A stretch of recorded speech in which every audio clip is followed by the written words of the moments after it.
Hello everyone, मैं Rama Pandey रमाज law classes में आप सभी का स्वागत करती हूँ। आज की ये वीडियो क्रिमिनल प्रोसीजर कोड के चैप्टर 12 से रिलेटेड बहुत ही इंपॉर्टेंट वीडियो है। इसको आप लोग पूरा देखिएगा। डेफिनेटली जो लोग इंटरव्यू दे चुके हैं वो रियलाइज करेंगे कि इस टाइप के क्वेश्चन शायद उनसे पूछ लिए गए होंगे, और जिन्होंने कभी नहीं दिया है तो आपसे इस वीडियो से शायद कोई एक आधा क्वेश्चन बन जाए इंटरव्यू में। बाकी ये वीडियो आपके प्रिलिमिनरी एग्जामिनेशन के लिए बहुत इंपॉर्टेंट हो सकती है। कॉन्सेप्चुअल क्वेश्चंस आपके यहाँ से बन जाएंगे। बेयर एक्ट तो सबको ही पता है। बेयर एक्ट से कीवर्ड्स निकालना, पीटी की अप्रोच आप लोग को पता होगी। जिनको नहीं भी पता है वीडियोस देखिए, प्रीवियस ईयर के क्वेश्चन पेपर देखिए, आपको आइडिया लगेगा कि पीटी को कैसे क्रैक किया जाता है। अदरवाइज मेंस के लिए भी ये सारे टॉपिक बहुत इंपॉर्टेंट हैं चैप्टर 12 के। पहली वीडियो में हमने डिस्कस किया एफआईआर क्या होती है, एफआईआर दर्ज कराने का तरीका क्या है, क्या एफआईआर ओरल हो सकती है, रिटन हो सकती है, फोन के माध्यम से, ईमेल के थ्रू, टेलीग्राम के through, cryptic information, non cryptic information क्या होती है, एफआईआर दर्ज करने का क्या तरीका है, ये सब हम लोगों ने देख लिया। ये सेकंड वीडियो है चैप्टर 12 की। एफआईआर दर्ज होने के बाद होता क्या है? एक्चुअली ये इसलिए भी बहुत इंपॉर्टेंट है चैप्टर 12 की प्रोसीजर, क्योंकि हम लोग जुडिशियल मैजिस्ट्रेट का एग्जाम देना चाहते हैं, जुडिशियल सर्विसेज में आना चाहते हैं, और अल्टीमेट काम आपका होगा ट्रायल।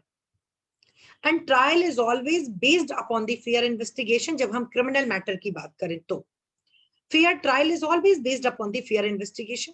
तो आपको इन्वेस्टिगेशन क्या है, क्या तरीके हैं, कब से इन्वेस्टिगेशन स्टार्ट होती है, इस इन्वेस्टिगेशन के स्टेप्स क्या क्या हैं, ये सब बहुत अच्छे से पता होना चाहिए। बेयर एक्ट की नॉलेज के साथ साथ कॉन्सेप्चुअल क्लैरिटी बहुत जरूरी है, क्योंकि अगर कॉन्सेप्चुअल क्लैरिटी है तो पीटी का पैटर्न चाहे जिस स्टेट में बदलेगा, और बदलता है, आपने देखा भी है, तो कितना भी पैटर्न बदलेगा, क्योंकि मेरी प्रिपरेशन मेंस और इंटरव्यू ओरिएंटेड थी ना, मैंने चीजों को बहुत डिटेल में पढ़ा था, तो मुझे कोई प्रॉब्लम नहीं होगी। सो इट्स बेटर, इस कोविड पैंडेमिक, ये जो टाइम चल रहा है हमारा, हम सभी घर में हैं, बोर मत होइए जबरदस्ती, क्योंकि आज नहीं तो कल एग्जाम देना ही है। ये टाइम ओवर होगा, एग्जाम्स आएंगे, आपने आज तक जो पढ़ा है वो दिखाने का टाइम भी आएगा। लेकिन फिर आप वही गलती मत करिए जो हम हर बार करते हैं कि नोटिफिकेशन आएगा, 1.5 महीना मिलेगा, बीआरआर निकालेंगे, पीटी के लिए पढ़ेंगे, और फिर वही गलती करेंगे कि पीटी जैसे तैसे निकल गया, या मुझे पता है मेरा निकल जाएगा लेकिन मैं मेंस तभी पढ़ूंगा जब पीटी का रिजल्ट आ जाएगा। ये गलतियां क्यों करना बार बार? ये टाइम मिला है, इस टाइम में यूटिलाइज करिए इसको। घर में रहिए, घर में रह के खूब पढ़िए और मेंस को अपने एकदम स्ट्रॉन्ग कर लीजिए। ओके, खैर हम लोग स्टार्ट करते हैं आज का टॉपिक। हम लोगों ने एफआईआर पढ़ लिया। ओके, एफआईआर दर्ज करने के बाद क्या होता है, देखिए इसको मैं कोशिश करूंगी थोड़ा आपको चार्ट के थ्रू बताने की, ताकि आप लोग को ये टॉपिक बहुत अच्छे से समझ में आए, क्योंकि हम बीच बीच में इंडियन एविडेंस एक्ट के प्रोविजंस को ऐड कर सकते हैं, इंडियन पीनल कोड के, क्योंकि ये जो हम प्रोविजन आज एक्सप्लेन करेंगे 157, 159 एंड 160, 161, 162, तो मे बी वीडियो थोड़ा सा बड़ा होगा बट बहुत इंटरेस्टिंग होगा। शायद आपने इस तरीके के से इन प्रोविजंस को नहीं पढ़ा होगा, तो अगर नहीं पढ़ा है तो डेफिनेटली इस वीडियो को आप पूरा देखिए, आपको बहुत हेल्प होगी। आप उन चीजों को प्रैक्टिकली समझ पाएंगे कि 161, 162 कहता क्या है, और उधर हमें एविडेंस एक्ट में कहाँ इसको कोरिलेट करें, तो उधर भी आपको रटना नहीं पड़ेगा, इधर भी नहीं। हमने देखिए ये हमें इंफॉर्मेशन मिली, हमें मतलब इन्वेस्टिगेटिंग ऑफिसर को। ओके, इस पॉइंट पर इंफॉर्मेशन मिली, ये इंफॉर्मेशन इतनी डिटेल्ड थी कि इस पॉइंट पर मैंने एफआईआर दर्ज कर लिया। एफआईआर यहाँ पर आपकी लॉज हो गई, रजिस्टर हो गई। आपकी एफआईआर जैसे ही रजिस्टर होगी, कहाँ?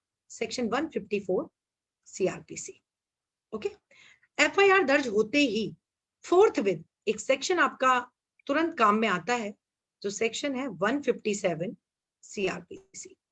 सेक्शन 157 क्या कहता है? 157 बात करता है अक्यूरेंस रिपोर्ट, या इसको जाना जाता है एक्शन टेकन रिपोर्ट के नाम से भी।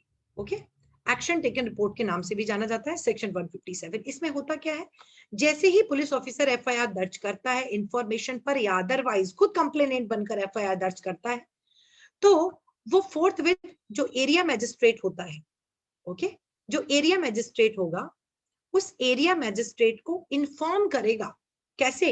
एफआईआर की कॉपी के साथ में acknowledgement.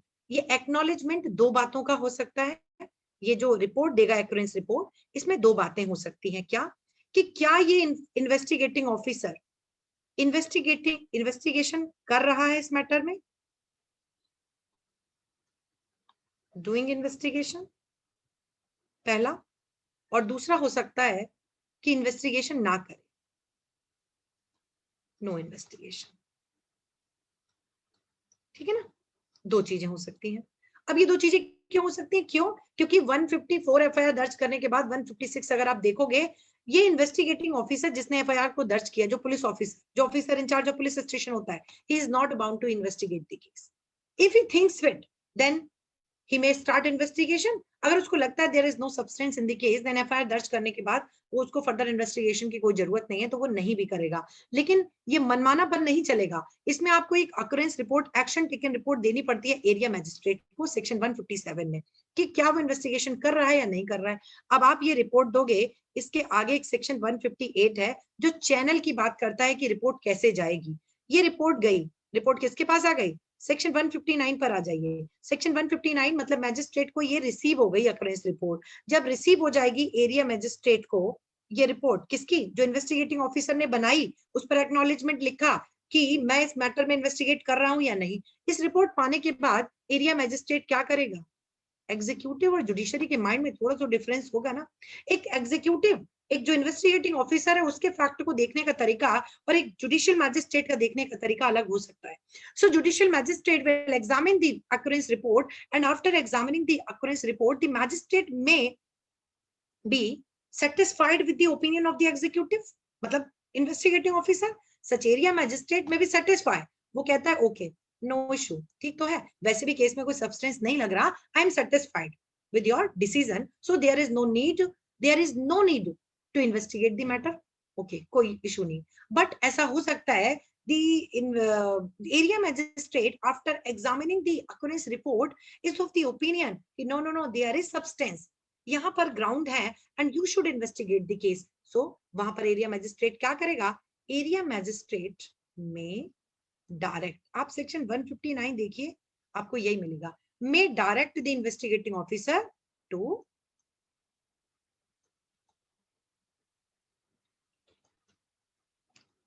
Investigate the case. Okay, पहला ओके, नो ऑर्डर, कोई ऑर्डर पास नहीं करना। दूसरा, में डायरेक्ट कि भैया इन्वेस्टिगेट करो, इसमें मैटर में अच्छी भली जान है, क्यों नहीं इन्वेस्टिगेट करते? हो सकता है ठीक ठाक मैटर निकल के आए। अच्छा, एरिया मैजिस्ट्रेट को पता कैसे चला?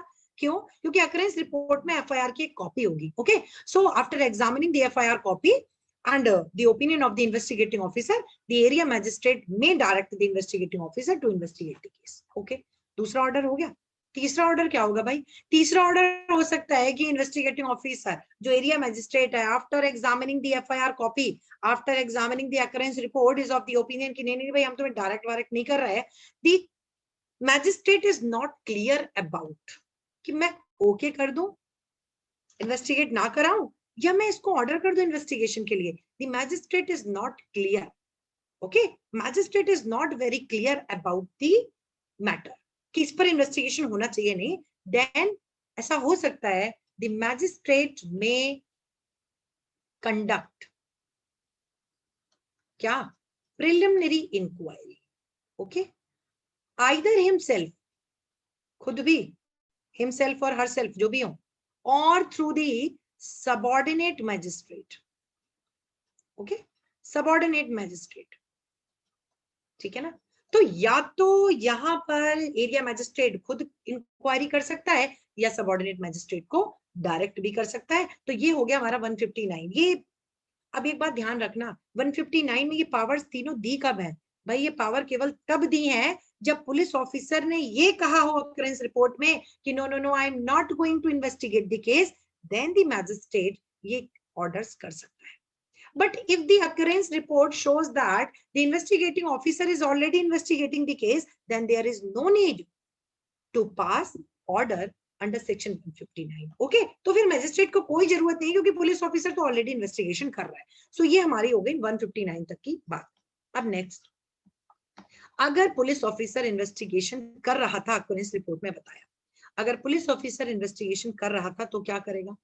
अब आप आइए सेक्शन 160 पर, बहुत इंपॉर्टेंट प्रोविजन है सेक्शन 160। सेक्शन 160 इन्वेस्टिगेशन एक्चुअली इस स्टेज से स्टार्ट होती है। एक्चुअली इन्वेस्टिगेशन सेक्शन 160 से ही स्टार्ट हो रही है। सेक्शन 160 कहता क्या है? सेक्शन 160 कहता है कि पुलिस ऑफिसर जो इन्वेस्टिगेटिंग ऑफिसर है, एक सेकंड होल्ड करिएगा, ठीक है? क्या चाहिए? हाँ लेके जाओ।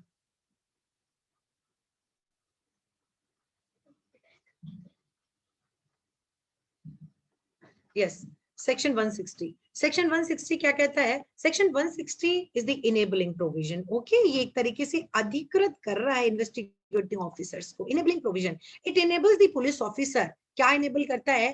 कि the police officer is of the opinion, जो इन्वेस्टिगेटिंग ऑफिसर है is of the opinion that any person may be acquainted with the fact and circumstances of the case.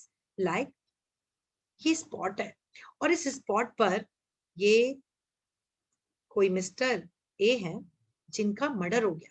Okay, इस यहाँ पर उनकी डेथ हुई। अब यहाँ पर काफी सारी शॉप्स हैं, ये ठीक है, मार्केट लगी है, यहाँ पर लोग आ जा रहे होंगे। यहाँ पर एक ठेले वाला है जो फ्रूट्स लगाता है, यहाँ पर सब्जियों की दुकान है। अब इस जगह पर मर्डर हुआ है तो कॉमन सेंस क्या कहता है कि जो इस एरिया में लोग हैं, ये जो दुकान वाले हैं, ये ठेले वाला, फ्रूट्स वाला, वेजिटेबल वाला, ये क्या ये एक्वेंटेड हो सकता है? ये उस मामले की तथ्य एवं परिस्थितियों से परिचित हो सकता है? आप क्या बोलोगे? यस, बिल्कुल। जब इस प्लेस पर मर्डर हुआ है तो अगल बगल के लोगों ने देखा होगा, सुना होगा, चीख सुनी होगी, किसी को मारते हुए देखा होगा, भागते हुए देखा होगा, कुछ तो होते हुए देखा होगा, क्योंकि अचानक से कुछ काम नहीं हुआ होगा, उनके आगे पीछे के भी मतलब प्रीवियस और सब्सिक्वेंट कंडक्ट्स भी होंगे। सो अगर इन्वेस्टिगेटिंग ऑफिसर को ड्यूरिंग इन्वेस्टिगेशन ये महसूस होता है कि any person appears to be acquainted with the, ये लाइन आपको, ये कीवर्ड है, ये आपको एकदम याद करना है, acquainted with the facts and circumstances of the case. मेरा राइटिंग बहुत अच्छा नहीं है, बट अगर आपके पास बेयर एक्ट है तो आप आराम से समझ सकते हैं। बेयर एक्ट लेके हमेशा वीडियो को देखिए, है ना? लॉ का कोई मतलब नहीं होता विदाउट बेयर एक्ट। सो ये एक कीवर्ड हो गया सेक्शन 160 का। तो जो भी एक्वेंटेड है, जो तथ्य परिस्थितियों से परिचित है, पुलिस इनमें से इन दुकानदारों को क्या कर सकती है? कॉल कर सकती है, बुला सकती है पुलिस थाने में और उनसे इंटेरोगेशन कर सकती है। इस ठेले वाले को बुला सकती है, इसको, या जो जो लोग लगते हैं कि परिचित हो सकते हैं। ये एक सीन है, ये सीन कहीं का भी हो सकता है, किसी के घर पे, किसी के पड़ोस पर, किसी के ऑफिस में। तो नॉर्मली जिन लोगों को उस घटना के बारे में जानकारी होगी को पुलिस इन्वेस्टिगेटिंग ऑफिसर उनको कॉल कर सकता है। तो 160 इनेबलिंग प्रोविजन है जो पुलिस को पावर देता है कि वो कॉल कर सकते हैं, बुला सकते हैं। लेकिन इसका आप 160 को देखोगे, इसमें कहा गया है कि जो 15 साल से नीचे के और 65 साल से ऊपर के जो मेल होंगे, ओके, उनको कॉल नहीं किया जाएगा, बल्कि वो जहां पर उनके लिए सुटेबल हो, जो उनका रेजिडेंस का प्लेस हो, अब वहां जाकर, उनके घर पे जाकर, उनके ऑफिस में जाकर, उनकी दुकान पे जाकर भी आप पूछताछ कर सकते हैं। महिलाओं को पुलिस स्टेशन में नहीं बुलाया जाएगा। ये नॉर्मल इंपॉर्टेंट प्रोविजन है जो हमें 160 का याद रखना है। सो 160 में हमने कॉल कर लिया, कॉल करने के बाद करोगे क्या? मैंने कहा इंटेरोगेशन कर सकते हैं, ये तो 160 में लिखा ही नहीं है। 160 में लिखा है मेक कॉल, मे टर्म इस्तेमाल किया गया है। So the discretion ultimately lies with the investigating officer ना, कि मे कॉल, जिसको उचित समझे उसको कॉल करे, उसको बुलाए। लेकिन बुलाने के बाद करेगा क्या भाई? इन लोगों को बुला के करोगे क्या? इनको बुलाकर आप करोगे इंटेरोगेशन, इनसे आप क्वेश्चंस पूछोगे, इनसे आप बातचीत करोगे। ये कहाँ लिखा है? सेक्शन 161 में। 161 बेयर एक्ट है। एग्जामिनेशन ऑफ विटनेसेस टर्म का इस्तेमाल किया है by the police. Examination of witnesses, marginal heading देखिए तो विटनेसेस लिखा मिलेगा, लेकिन ऐसा बिल्कुल भी नहीं है कि केवल विटनेस को ही बुलाया जाएगा 161 में। बिकॉज आप 161 को देखिए, may examine orally any person supposed to be acquainted with the fact and circumstances of the case. Okay, may examine orally, तो 161 में investigating officer may investigate, तो जिनको आपने बुलाया था 160 में, आप उनको आप उनसे क्वेश्चंस पूछिए, ठीक है? आप उनसे इन्वेस्टिगेशन के दौरान में इंटेरोगेट, आप उनसे प्रश्न पूछिए, ठीक है? सो ये लोग विटनेस भी हो सकते हैं, यहाँ पर जो बुलाया जाएगा वो विटनेस भी हो सकता है। क्यों? वो विटनेस इसलिए हो सकता है क्योंकि उसने इन सारी घटना को देखा था। ये लोग ये जो है ना इस जगह पर, ये विटनेस हो सकते हैं। क्या विक्टिम एक्विंटेड नहीं होता है क्या? फैक्ट एंड सर्कमस्टांस बिल्कुल होता है, उसके ऊपर तो बीती है, सो उसका भी हो सकता है। अच्छा, क्या अक्यूज का हो सकता है? कुछ लोगों का ऐसा मानना है कि 161 में अक्यूज को नहीं बुलाया जा सकता। हालांकि इस पर एक केस है, पढ़ लीजिएगा। जो लोग कंफ्यूज, कुछ लोग को लगता है ऐसा नहीं हो सकता। नंदनी सतपति वर्सेस पीएल दानी, बहुत फेमस केस है।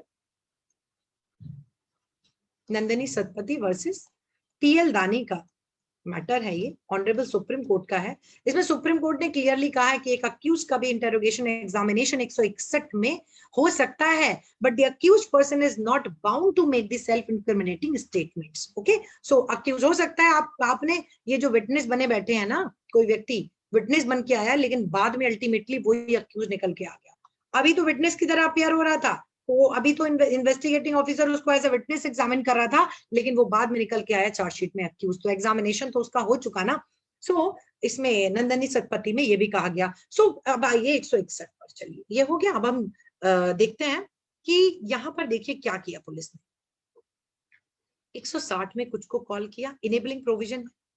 161 में उन लोगों के साथ, अब मान लीजिए W1, witness 1, witness 2, witness 3, witness 4, तमाम लोगों का इंटरोगेशन करना पड़ सकता है इन्वेस्टिगेटिंग ऑफिसर को, ये जानने के लिए कि who is the accused, accused कौन है, क्राइम कैसे हुआ, किस प्लेस पर हुआ, what is the ultimate motive, what was the object to commit that particular act, क्या ऑब्जेक्ट था, किस लिए आपने ये काम किया, whether there was any quarrel between two person, क्या कोई दुश्मनी थी, क्या कोई proprietary issue था, क्या कोई पर्सनल ऐसा झगड़ा था, कोई मतलब मतभेद था, क्या कारण था। इसलिए हम बहुत सारे लोगों को यहाँ पर एग्जामिन कर सकते हैं।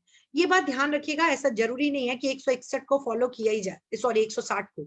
आप डायरेक्टली 161 में स्टेटमेंट रिकॉर्ड करिए, 160 में हमने बुलाया नहीं क्योंकि 160 केवल एक इनेबलिंग प्रोविजन था। तो अगर इन्वेस्टिगेटिंग ऑफिसर चाहे तो घर पर जाकर डायरेक्टली बिना कॉल करे भी 161 में स्टेटमेंट रिकॉर्ड कर सकता है। अब हम डायरेक्ट आ गए स्टेटमेंट रिकॉर्ड करने पर। अगर आप 161 का प्रोविजन देखिए तो 161 कहता है मे एग्जामिन ओरली। 161 ब्यारा पढ़िएगा साथ में, वहां पर टर्म का इस्तेमाल है मे एग्जामिन ओरली।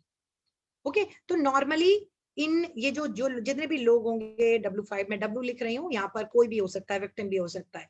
सो इनका नॉर्मली ओरल एग्जामिनेशन किया जाएगा। लेकिन मैंने इतने सारे विटनेसेस को एग्जामिन किया, इसमें से W2 W3 ने कोई ऐसी इंपॉर्टेंट चीज बताई, ठीक है, जो केस के लिए बहुत इंपॉर्टेंट रोल प्ले कर सकती है। तो मैंने आज सुना, विटनेस 3 ने बोला, इन्वेस्टिगेटिंग ऑफिसर ने सुना, ये ट्रायल तो होगा 5-7 साल, पता नहीं कितना टाइम लग जाए। और जब इस विटनेस को बुलाया जाएगा तो कौन इस बात को बताएगा कि आज ट्रायल में खड़े होके ये जो W1, ये W3 बोल रहा है, उस समय इसने यही कहा था। कंफ्यूजन हो सकता है, फैब्रिकेशन हो सकता है, चीजों में तोड़ मरोड़ हो सकती है। इसीलिए पुलिस को, इन्वेस्टिगेटिंग ऑफिसर को ये पावर दी गई है कि अगर इन्वेस्टिगेटिंग ऑफिसर चाहे then may reduce the statements, may reduce the statements of 161 into writing. Okay, तो ये इन्वेस्टिगेटिंग ऑफिसर को पावर है, बट ध्यान रखना ये डिस्क्रिशनरी है। अगर इन्वेस्टिगेटिंग ऑफिसर को लगा मैंने 4 का 5, मैंने 5, 6, 8, 10 कितनों के विटनेस उसको एग्जामिन कर लिया, मैं सबको तो रिड्यूस नहीं कर रहा भाई, फालतू की बातें आ रहे हैं, बता रहे हैं, कुछ जानते ही नहीं है, तो मैंने बुलाया तो, बट कोई काम की चीज नहीं लिखी। बट तो विटनेस 3 है, witness 3 is very important. Such witness 3 may play a very pivotal role during the trial, ये स्टार विटनेस हो सकता है इस केस का। So it's very important to reduce the statement of W3 into writing. मैं इसको लेखबद्ध कर लेता हूं, कहां पर, केस डायरी में। ओके, और इस केस डायरी को बुलाता है मैजिस्ट्रेट, इस केस डायरी को ट्रायल के समय इस्तेमाल करता है। सो इस केस डायरी में मैं इसको रिकॉर्ड कर लेता हूं, तो ये बिल्कुल पूरी तरीके से इन्वेस्टिगेटिंग ऑफिसर की डिस्क्रिप्शन होगी। तो अगर कोई भी विटनेस मटेरियल अपियर होता है तो उनके स्टेटमेंट को रिड्यूस कर सकते हैं in writing. Okay, in writing कर लोगे। अब यहाँ पर जितने भी विटनेसेस को हमने बुला लिया, हमने मतलब इन्वेस्टिगेटिंग ऑफिसर ने बुला लिया, इन जितने भी विटनेसेस को बुलाया, ध्यान रखना no witness is bound to make self incriminating statement. Self incriminating पता है, आर्टिकल 20 पढ़ लीजिए, ठीक है, आर्टिकल 20 का सब क्लॉज 3 पढ़ लीजिएगा। पहला एक्सपोज फैक्टो की बात करता है, सेकंड डबल जियोपार्डी की बात करता है, and third talks about the self incriminating statement. मतलब हम किसी विटनेस को विवश नहीं कर सकते कि तुम बोलो मैंने ही मर्डर किया, तुम बोलो मैं ही चोरी करने गया था, तुम बोलो मैं चोरी करने गया और मैंने देखा कि वो उसको मार रहा था। हम सेल्फ इंक्रिमिनेटिंग स्टेटमेंट के लिए बाउंड नहीं कर सकते, ठीक है। लेकिन जो नॉर्मल आपसे पूछताछ की गई है एटलीस्ट उसका तो जवाब दो। अगर तुम उसका जवाब नहीं देते हो तो आईपीसी इन प्रोविजंस के साथ में आपको इंडियन पीनल कोड के, आप लोग देख लेना, सेक्शन 174 एंड सेक्शन 179, यहाँ पर 179 में आपको प्रोसिक्यूट किया जा सकता है अगर आप नॉर्मल क्वेश्चंस के आंसर भी नहीं देते हो। 174 क्या कहता है आईपीसी का 174 कहता है कि भैया जिसको कॉल किया इन्वेस्टिगेटिंग ऑफिसर ने और वो अपीयर नहीं होता है, तो हम, ये कोई संबंध थोड़ी ना है कोर्ट का, ये कोई कोर्ट की प्रोसीडिंग थोड़ी है कि वो नहीं आया तो उसकी हम प्रॉपर्टी को अटैच करेंगे और फाइन वाइन इम्पोज कर देंगे। नहीं, अगर वो नहीं आता है देन 174 कहता है कि पब्लिक सर्वेंट के ऑर्डर को डिसोबे करता है और अपीयर नहीं होता है देन 174 की प्रोसीडिंग की जा सकती है, उसको प्रोसिक्यूट किया जा सकता है। ओके, ये बात हो गई हमारी। तो अभी हम वापस आ जाते हैं विटनेसेस पर। तो विटनेस कोई भी सेल्फ इंक्रिमिनेटिंग स्टेटमेंट करने के लिए बाउंड नहीं है, बट नॉर्मल आपसे क्वेश्चंस पूछे जाते हैं, आप उसको बताइए। अब ये हो गया रिड्यूस इनटू राइटिंग, यहां से असली कहानी स्टार्ट होती है। अब देखिए मैंने आपको बताया जो भाई इतने सारे 161 के जो स्टेटमेंट्स थे, W3, मैंने आपको बताया बहुत सारे विटनेस बुलाए, लेकिन मैंने W3 के स्टेटमेंट को रिड्यूस इनटू राइटिंग कर लिया। और यहां जब राइट हो जाएगा सारे, तो यहां पर एट द एंड जो इन्वेस्टिगेटिंग ऑफिसर होगा ना, इन्वेस्टिगेटिंग ऑफिसर आयु विल साइन, इस जगह पर उसका सिग्नेचर होगा, ठीक है ना।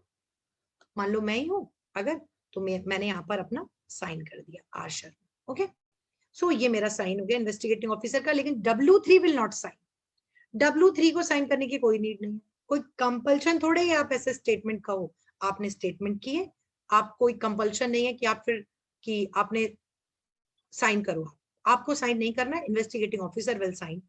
161 के बयान हो गए। अब बयान तो हो गए, असली कहानी स्टार्ट होगी, इसके बाद आप सेक्शन पढ़ोगे 162। 162 बार लगाता है, क्या कहता है 162 कहता है कि पहली बात तो पुलिस ऑफिसर देखो बाउंड था नहीं रिड्यूस करने के लिए, राइटिंग इसकी डिस्क्रिप्शन थी, इसको लगा विटनेस मटेरियल है इसने इसके स्टेटमेंट को रिकॉर्ड कर लिया। 162 कहता है कि इन्वेस्टिगेटिंग ऑफिसर ने, आयु ने, जो भी स्टेटमेंट रिकॉर्ड किए होंगे, ध्यान रखना टर्म इस्तेमाल है ड्यूरिंग इन्वेस्टिगेशन,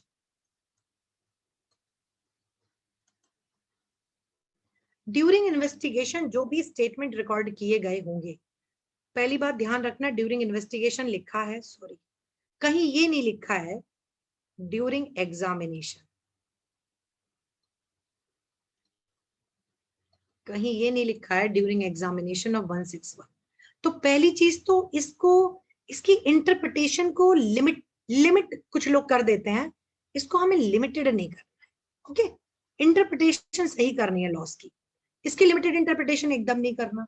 ये कहीं नहीं लिखा है 162 में कि केवल 161 के बयान, इसका मतलब इन्वेस्टिगेशन स्टार्ट हो जाती है, FIR आपने दर्ज की, यहां से स्टार्ट होके जब तक आप पुलिस रिपोर्ट जमा नहीं कर दोगे, इस बीच में जितने स्टेटमेंट्स आएंगे वो सारे होगा ड्यूरिंग इन्वेस्टिगेशन। ओके, इस चीज को ध्यान रखना।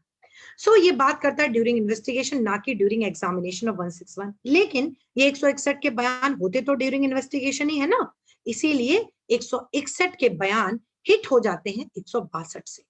162 से हिट क्यों हो जाते हैं? 162 कहता है कि जितने भी स्टेटमेंट पुलिस ऑफिसर ने रिड्यूस कर लिए इन राइटिंग, इसकी एविडेंशियरी वैल्यू क्या होगी पता है? सॉरी, इसकी एविडेंशियरी वैल्यू पता है क्या होगी? सुना है? 0/सन्नाटा, है ना, कहते हैं ना, नील, 0 है इसकी एविडेंशियरी वैल्यू, इसीलिए कोई जरूरत नहीं थी रिड्यूस करने की, 0 है। जनरल क्या है? 0 है, लेकिन जनरल 0 है। ऐसे तो एक ये डॉक्यूमेंट बन गया ना, ऐसे तो अगर इंडियन एविडेंस एक्ट को याद करो तो एक डॉक्यूमेंट की एविडेंशियरी वैल्यू बहुत कुछ होती है। अगर हम 145 को देखें तो प्रीवियस स्टेटमेंट के बेसिस पर क्रॉस एग्जामिनेशन होगा, कॉन्ट्रडिक्शन होगा। 157 of the Indian evidence act says that कि कोरबोरेशन हो सकता है। 159 कहता है कि रिफ्रेश कर सकता है मेमोरी को, एडमिशन हो सकता है, तमाम चीजें हो सकती है, लेकिन ये हो सकती थी अगर 162 ना होता। 162 क्लियरली सेज दैट कि ये ड्यूरिंग इन्वेस्टिगेशन जो भी स्टेटमेंट आपने रिड्यूस इन राइटिंग कर लिए, इनका इस्तेमाल केवल 3 चीजों में होगा। अब वो 3 चीजें क्या है देखो, 161 के आपने जो भी स्टेटमेंट्स ये रिकॉर्ड कर लिए ना, ये W3 के, ये विटनेस 3 के, इनका इस्तेमाल ट्रायल के दौरान केवल 3 चीजों में होगा। क्या? पहला, अगर ये W3 कल को ट्रायल के दौरान अपीयर होता है एज अ क्या? Prosecution witness, as a prosecution witness. तो अब ये प्रोसिक्यूशन विटनेस अपीयर कैसे होगा? पहले तो इसको समझना बहुत जरूरी है। खैर समझाएंगे, पहले हम तीनों पॉइंट बता दें आपको। एज अ प्रोसिक्यूशन विटनेस, तो इस प्रोसिक्यूशन विटनेस को कॉन्ट्राडिक्ट करने के लिए 145 एविडेंस में इसका इस्तेमाल हो सकता है। दूसरा, कहते हैं कि ये प्रीवियस स्टेटमेंट अगर ये डाइंग डिक्लेरेशन है, कहाँ होता है? 32 के क्लॉज 1 एविडेंस एक्ट में, ठीक है, तब इसका इस्तेमाल हो सकता है। और तीसरा कहता है कि अगर इसके ये स्टेटमेंट डिस्कवरी स्टेटमेंट निकले ना, तो भी इनका इस्तेमाल कहाँ है? Section 27 evidence act. इन 3 चीजों को छोड़कर ये 161 के बयान किसी दूसरे काम में इस्तेमाल नहीं होंगे, ठीक है। इसको रटना तो ठीक है, ठीक है, मैंने पीटी के लिए रट लिया, लेकिन क्या बाय हार्ट हमने इसको समझा? ये प्रोसिक्यूशन विटनेस कब बनेगा, इसको कॉन्ट्रडिक्ट कैसे करेंगे, जरूरत क्या पड़ी है इसको करने की, इसको आप समझिए। और ये बहुत इंपॉर्टेंट है। आई होप अगर आपने इस वीडियो को पूरा देख लिया तो आप कभी भी नहीं भूलोगे इस वाले, और इससे हाई कोर्ट के जज साहब इंटरव्यू में बढ़िया क्वेश्चन करते हैं, ठीक है, या प्रोफेसर करते हैं। तो अगर आपने देखो इसको रट लिया था, तो फिर वो कितना भी क्रॉस क्वेश्चन करेंगे आप आगे तक नहीं जा पाओगे, बीच में टूट जाओगे। लेकिन अगर आपने इसको बाय हार्ट समझ लिया तो फिर आपको कोई प्रॉब्लम नहीं होगी। इसको समझते हैं, देखो कैसे है। देखो, ये W3 था ना, इस W3 का 161 में स्टेटमेंट हो गया, ओके। अब रिड्यूस कर लिया ना राइटिंग, तो ये W3 के स्टेटमेंट क्योंकि इन्वेस्टिगेशन के दौरान थे, ठीक है, इन्वेस्टिगेशन के दौरान थे, तो इन्वेस्टिगेशन के दौरान थे, तो ये बताओ, ये जब ट्रायल चलेगा तो ये पहले वाले स्टेटमेंट, ये इसके प्रीवियस स्टेटमेंट हो गए, 161 वाले स्टेटमेंट बिल्कुल हो गए, ये बन गए इसके प्रीवियस स्टेटमेंट। अब थोड़ा सा माइंड को ओपन करना पड़ेगा। सेशन ट्रायल सोचो या 101 of the Indian evidence act का सोचो। 101 जो प्राइमरी बर्डन ऑफ प्रूफ की बात करता है इंडियन एविडेंस एक्ट का, वो कहता है भैया जो कोर्ट में जाएगा ना, प्राइमरी बर्डन उसी व्यक्ति का होता है कि वो कोर्ट में अपने मैटर को प्रूव करे। ऐसे ही अगर आप सेशन ट्रायल को याद करो, कहां से स्टार्ट है सेशन ट्रायल? हाँ, कौन बताएगा? I think 225 to 237, if I am not wrong, शायद यही है। सो अगर आप सेशन ट्रायल पढ़ोगे, वहां भी यही लिखा है कि prosecution will open the case, और एक्चुअली यही होता है। अब ये मर्डर का केस, मैंने आपको एग्जांपल बताया था पीछे, मर्डर का केस था, तो यहाँ पर क्या करेगा? जो पब्लिक प्रोसिक्यूटर होगा, प्रोसिक्यूशन की तरफ से अपने केस को बताया जाएगा ट्रायल में कि भैया ये मिस्टर ए अक्यूज्ड है। आपके कहने से कोर्ट मानेगी क्या? नहीं, आपको अपनी पूरी स्टोरी बतानी पड़ेगी ना कोर्ट को। आप बोलोगे कि हाँ मिस्टर ए अक्यूज्ड है हमारी नजर में, और मिस्टर ए को ही 302 के अंदर लायबल बनाना चाहिए और इनका इतना पनिशमेंट होना चाहिए। कोर्ट मान लेगी कि आपकी बात पे? नहीं ना, आपको कुछ एविडेंसेस प्रोड्यूस करने पड़ेंगे। So definitely prosecution will produce certain evidences along with the WS के जो W3 के जो स्टेटमेंट थे, प्रीवियस स्टेटमेंट, और ये बहुत सारे, मान लो मैंने तो एक ही विटनेस को लिया है क्योंकि वरना चार्ट बड़ा हो जाएगा, क्लास भी और बड़ी हो जाएगी, यहाँ पर बहुत सारे विटनेसेस हो सकते हैं। तो ये कह रहे हैं कि भैया ये अक्यूज इसलिए है क्योंकि W3 ने इन्वेस्टिगेशन के दौरान बोला था कि मैंने मारते हुए देखा था ए को, ए मार रहा था बी को, तो ये प्राइम विटनेस भी था हमारे पास, ये हमारे पास डायरेक्ट विटनेस। तो ये इस W3 को ट्रायल के दौरान प्रोड्यूस भी तो करेगा। अब क्योंकि ये प्रोसिक्यूशन की तरफ से आ रहा है, तो ये कहलाएगा प्रोसिक्यूशन विटनेस। क्लियर है? प्रोसिक्यूशन विटनेस 161 के स्टेटमेंट इन्वेस्टिगेशन का अल्टीमेट ऑब्जेक्ट ही होता है to collect the evidences and to ensure the guilt of the accused if he is the accused. जबरदस्ती किसी को अक्यूज नहीं बनाना, if he is the accused. So investigation किया गया, 161 के स्टेटमेंट्स किए गए और अल्टीमेट ऑब्जेक्ट इनका यही था और उसके बेसिस पर हमने पुलिस रिपोर्ट फाइल करी। 173 में यहाँ पर पुलिस रिपोर्ट फाइल कर दी गई होगी 173 में, और 173 कहता है, 173 के आप क्लॉज 5 और क्लॉज 7 को भी पढ़ लीजिएगा, जो कहता है कि police officer will give all the documents to the accused. Accused को सारे डॉक्यूमेंट भी दे देगा, इसमें 161 के बयान वगैरह सब जाएंगे। तो यहाँ पर और उसके बेसिस पर कोर्ट ने चार्ज फ्रेम भी करा होगा 211 में, ठीक है, ये भी बता दो, 211 में चार्ज फ्रेम करा होगा, फिर सुनवाई हुई होगी तो प्रोसिक्यूशन विटनेस प्रोड्यूस किया गया। अब प्रोसिक्यूशन विटनेस को अपियर किया और प्रोसिक्यूशन विटनेस कहता है कोर्ट में आके, कहेगा कि मैंने एक को मारते हुए देखा। अब 162 पर, 162 क्या कहता है कि प्रोसिक्यूशन विटनेस यहाँ पर अपियर हुआ और प्रोसिक्यूशन विटनेस ने कहा यस यस मैंने देखा, क्या, आई सॉ, मैंने देखा कि मिस्टर ए बी को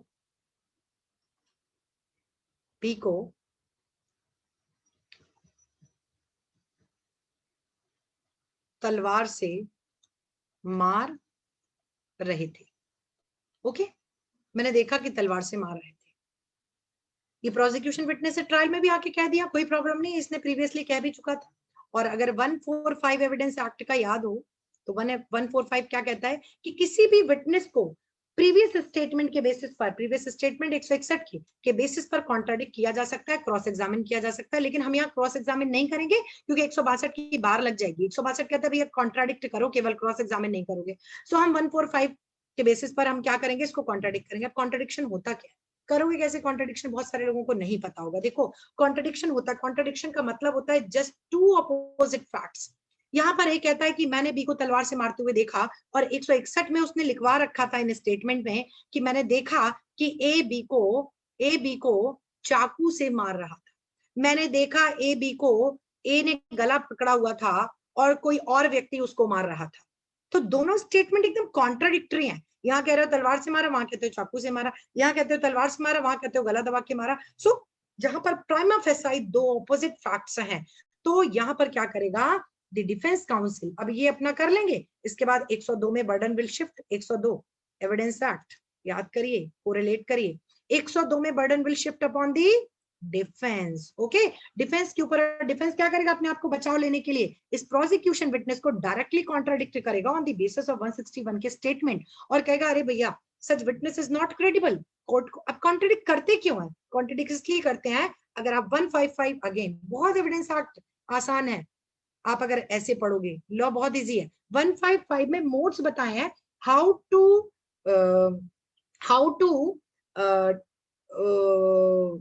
to discredit any witness, how to discredit any witness. Modes क्या है, किसी विटनेस की क्रेडिबिलिटी को इम्पीच करने के, how to impeach the credibility of the witness. और आप 155 पढ़ोगे तो आपको एक मोड मिलेगा by contradiction. So defence counsel क्या कर रहा है, कॉन्ट्राडिक्ट कर रहा है कि भैया कोर्ट से कह रहा है कि such witness is not credible, he is not trustworthy. आप क्यों इसकी बात पे विश्वास करेंगे, हम क्यों करेंगे इसकी बात पे विश्वास, हम क्यों प्रोसिक्यूशन की स्टोरी पर विश्वास करें। सच विटनेस इज नॉट क्रेडिबल, आज तो कह रहा तलवार से मारा, तब तो कह रहा था चाकू से मारा। सो सच विटनेस इज नॉट ट्रस्टवर्दी, आप इस पर विश्वास ना करिए। सो कॉन्ट्राडिक्ट कर सकता है। क्लियर है, आई थिंक आप लोगों को समझ में आ गया होगा कि इस प्रोसिक्यूशन विटनेस के प्रीवियस 161 के स्टेटमेंट के बेसिस पर ट्रायल के दौरान डिफेंस काउंसिल इस विटनेस का कॉन्ट्राडिक्शन कर सकती है। अब 162 पढ़ो और एक लाइन आपको और दिखेगी, with the permission of the court the prosecution में कॉन्ट्राडिक्ट। अब कुछ लोगों को ये नहीं समझ में आएगा कि ये क्या है। देखो ये एक बवाल है जो अगर आपने एविडेंस का सेक्शन 154 पढ़ रखा है ना तो आपको समझ आएगा। 145 talks about the hostile witness. Hostile witness क्या कहता है, ये हॉस्टाइल विटनेस के बारे में देखो, कई बार ना आपका अपना ही विटनेस हॉस्टाइल हो जाएगा। जैसे ये प्रोसिक्यूशन का विटनेस है ना, क्योंकि ये कह रहा है कि मैंने देखा ए को मारते हुए, तो प्रोसिक्यूशन अपने सपोर्ट में ट्रायल में प्रोड्यूस करेगी इसकी कि देखो भैया ए अक्यूज्ड है और ए को गिल्ट प्रूव होती है beyond reasonable doubt because he is the direct witness, I witness, star witness, और इसने मारते हुए देखा। लेकिन अभी इन्हीं का W3 आके कोर्ट में पलट जाए और कहे, क्योंकि डर गया वो, ए ने इसको इतना डरा रखा है, इतनी धमकी दे रखी है, इतना पैसा दे दिया है, बच्चे को किडनैप कर लिया, there may be so many grounds ना।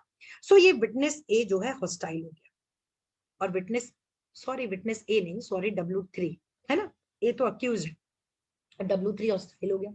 और W3 कोर्ट में कहता है, अरे ये ए, मैंने तो इनको कभी देखा ही नहीं, ये तो बहुत अच्छे व्यक्ति हैं, ये किसी का मर्डर कैसे कर सकते हैं, नहीं नहीं नहीं, ये ऐसे स्टेटमेंट तो मैंने कभी किया ही नहीं था पुलिस के सामने, मेरा तो ये स्टेटमेंट ही नहीं है, मैंने तो इनको कभी मारते हुए नहीं देखा, ये कैसे हो सकता है।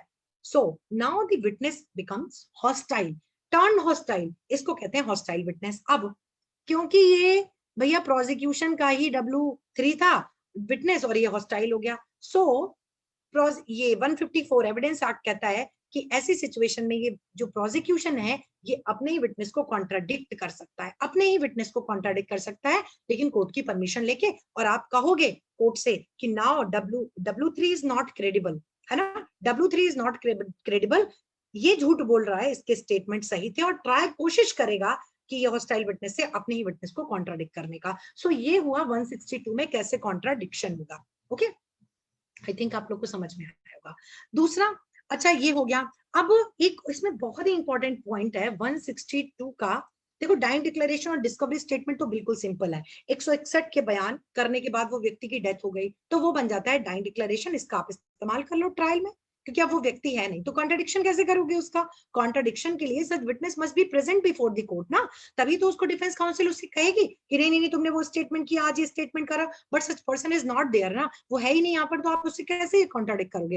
एंड अगर किसी व्यक्ति ने डिस्कवरी स्टेटमेंट किया है देन उसका इस्तेमाल आप कर सकते हो। 161 का ये जो स्टेटमेंट है कॉन्ट्रडिक्शन, अब इसमें एक एक्सप्लेनेशन देखो 162 में जो बात करता है ओमिशन के बारे में, ये बहुत इंपॉर्टेंट है भाई, ओमिशन, तो ध्यान रखना, ओमिशन 162 कहता है कॉन्ट्राडिक्शन के लिए कि 161 में जो आपने कहा था उनके बेसिस पर क्या हो सकता है, 145 एविडेंस एक्ट में कॉन्ट्राडिक्शन हो सकता है, क्लियर है, हो सकता है। लेकिन इस W3 बहुत शातिर था, इस W3 ने एक काम की बात बताई नहीं, चुप रहा वो, तो क्या ओमिशन के बेसिस पर भी कॉन्ट्रडिक्शन कर सकते हो क्या, कुछ लोगों का कहना है हाँ, कुछ लोग का कहना है नहीं, लेकिन एक्सप्लेनेशन पढ़ो, यस हो सकता है, ओमिशन के बेसिस पर कॉन्ट्रडिक्शन हो सकता है। बट अब ये भी तो बहुत अजीब सी बात है, विटनेस ने बड़ी सारी चीजें नहीं बोली होंगी, तो क्या हर ओमिशन के बेसिस पर कॉन्ट्रडिक्शन होगा, आंसर इज नो। इस पर बहुत फेमस केस है Tahsildar Singh versus State of UP, बहुत फेमस केस है।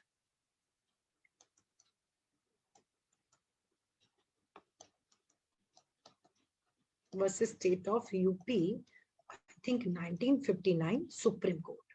ओके, इस केस में सुप्रीम कोर्ट ने क्लियर कहा कि यस ओमिशन के बेसिस पर कॉन्ट्रडिक्शन हो सकता है, but such omission must be related to that fact, such omission must B material omission, material होना चाहिए। अब क्या मटेरियल होगा क्या नहीं होगा, it is a question of fact, किसी केस में कोई ओमिशन मटेरियल होगा, किसी में नहीं होगा। जैसे तहसीलदार के केस में क्या था, फैक्ट ये थे, मतलब विटनेस ने बोला कि मैंने देखा, फॉर एग्जाम्पल अक्यूज ए ने बी को गोलियों से मारा, ठीक है, इसने बिल्कुल नहीं बोला कि मैंने बी को भी मारते हुए देखा, ओमिशन, मतलब ओमिशन का मतलब जो स्टेटमेंट आपको करना चाहिए था वो आपने नहीं किया, आपको नाम पता था अक्यूज कौन था, स्टिल आपने नहीं बताया, आपने देखा दो लोगों को मारते हुए लेकिन आपने एक का नाम लिया, आपने देखा चोरों को भागते हुए उस घर में जाते हुए कि वो आपके पड़ोसी हैं, स्टिल आपने नहीं बोला, ये ओमिशन है and it is very material, है ना, ऐसा omission which may affect the credibility of the witness, directly related है केस से, आपने क्यों नहीं बोला जब आपने देखा था, आप जानते थे अक्यूज कौन है तो आपने क्यों नहीं बताई, उसकी आइडेंटिटी क्यों नहीं डिस्क्लोज की, और आज आप कह रहे हो ये व्यक्ति था, आपने उस समय क्यों नहीं बोला। सो इनके बेसिस पर कॉन्ट्रडिक्शन हो सकता है। इसमें क्या था, इन्होंने बोला नहीं, और उस जो डिसीज था उसके बॉडी पर 2 बुलेट्स के मार्क थे, उस 2 से उसकी इंजरी हुई, और जो बैलिस्टिक रिपोर्ट आई उसमें ये आया कि 2 जो गोलियां लगी हैं वो 2 अलग अलग वेपन से लगी हैं, ओके, 2 अलग अलग वेपन से लगी, दो अलग अलग लोगों ने उसको चलाया, मतलब दो दो अलग अलग, लेकिन इन्होंने दूसरे व्यक्ति का नाम यहाँ पर नहीं लिया था और ये इंपॉर्टेंट था। सो ओमिशन अगर वो मटेरियल है, हर ओमिशन नहीं, देखो हर ओमिशन के आप विटनेस ने बड़ी सारी बातें नहीं बोली होंगी, तो वो बात जो आपको पता थी और आपको बोलनी चाहिए थी उस मैटर में, आपने नहीं बोला, उस ओमिशन के बेसिस पर भी कॉन्ट्रडिक्शन हो सकता है। तो कॉन्ट्रडिक्शन एक्सप्रेसली स्टेटमेंट के बेसिस पर हो सकता है, और अब पता चला आपने उस समय तो नहीं बोला कि भैया ये मेरे पड़ोसी थे, मैंने देखा कि चोरी करके गए, सामान लेके गए, उस घर में रखा, मैंने देखा चोर मेरे घर में आए, डकैती किए, मारपीट की और बगल वाले घर में घुस गए, या मैंने उनका मुंह पे जो उन्होंने बांध रखा था उसको हटाया और ये वही व्यक्ति निकला जिससे मेरा झगड़ा हुआ था। It is very important and बहुत ही इंपॉर्टेंट है कि मटेरियल फैक्ट है उस केस में। आपने उस समय क्यों नहीं बोला जब आपकी मेमोरी बहुत शार्प थी, और आज आप ट्रायल के दौरान बोल रहे हैं? कॉन्ट्रडिक्शन होगा कि नहीं होगा? डेफिनेटली होगा कॉन्ट्रडिक्शन। ओके, तो ओमिशन के बेसिस पर भी कॉन्ट्रडिक्शन होता है। सो ये 162 है। हालांकि 161, 162 बहुत ही इंपॉर्टेंट है, इसमें बहुत सारी चीजें हैं। अब मैं कुछ जनरल बातें कर दूं बैराक के बाहर कि एक आपकी ओपिनियन बने 162, 161 इनके बारे में। देखो 162 बहुत ही इंपॉर्टेंट स्टेज है, 161 बहुत इंपॉर्टेंट स्टेज है। इस स्टेज पर विटनेसेस को एग्जामिन पुलिस इसलिए करती है just to collect evidences against the accused, so that कल, और रिड्यूस भी पुलिस इसीलिए करती है ताकि कल को इनके बेसिस पर कॉन्ट्रडिक्शन किया जा सके।